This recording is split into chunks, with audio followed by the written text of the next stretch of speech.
voici un échantillon de pratique pour les abdominaux avec le Pilates et son intégration neuro-myofaciale et l'intégration aussi du système de biotenségrité.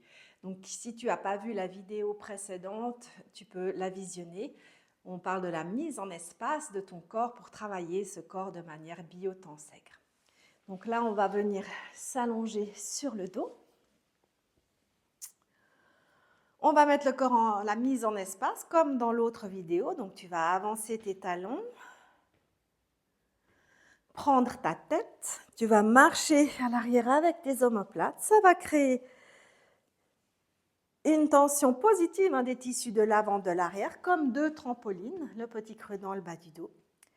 Et puis cette fois-ci, on va venir ramener le genou droit à la poitrine, la main droite sur le genou et la main gauche un petit peu plus bas au niveau de ton tibia. Tu vas pouvoir pousser ton genou dans tes mains. Et là, attention, les bras ne se tendent pas. Il y a un cadre de bras. Et le fait de pousser ton genou, ça va soulever ta tête et le buste. Ton talon ici, il est posé devant, il est loin. Et on redépose. Je t'invite de ne pas le faire volontairement avec la nuque qui tire. C'est toujours d'abord le genou qui pousse. Et ensuite, tu auras une invitation à monter la nuque. Sinon, c'est des mouvements qui font très mal à la nuque. Une fois que tu es là, tu redéposes. Et le cadre ici de bras ne change pas. À aucun moment, tu as les bras tirés ou flottants. Le genou pousse dans les deux mains. Ça soulève la tête et le buste. Là, ta jambe, elle peut enfin se suspendre. Puis quand je vais lâcher mon genou, eh bien, paf, je tends l'autre jambe. Et c'est en bas. C'est explosif. Vous voyez que le haut du corps ne change pas. J'ai mes lombaires déposés, je ne suis pas trop en haut. Sinon, on perd la qualité de la biotenségrité et du fascia. Et tu ramènes tes deux genoux, tu peux poser. Et là, les deux jambes vont s'allonger. Tu recherches de l'espacement entre tes talons et ton bassin. Les bras vont monter derrière. Je t'invite à mettre tes deux pieds ensemble également. Et on va initier un roll-up. Attention de ne pas pousser le sternum vers le haut, il est déposé à l'arrière. Les bras vont monter, tu vas inspirer. Et expire, tu redéposes. Et peut-être que ce mouvement, c'est déjà assez. Inspire, monte.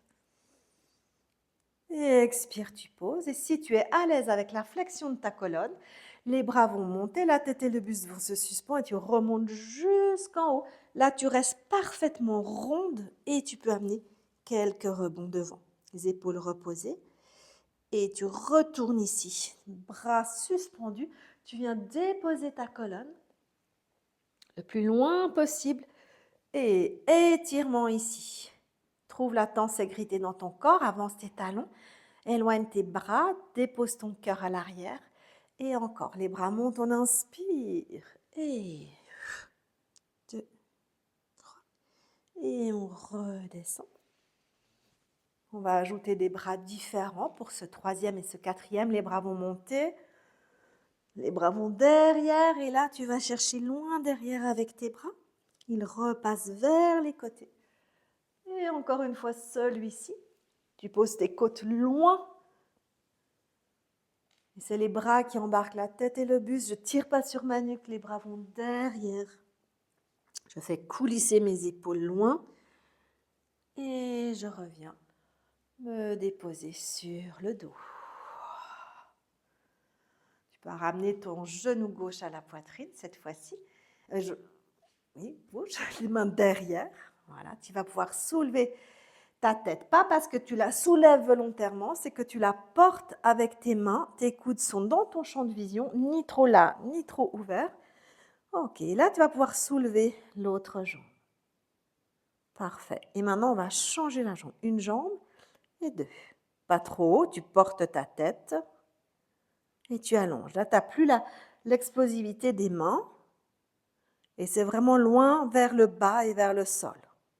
Tu ramènes et tu poses ta tête, tes bras et tes deux pieds.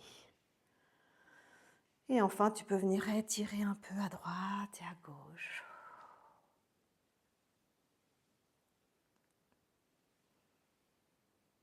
Pour délier ton bas du dos.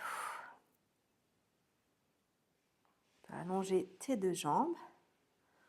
Et relâchez.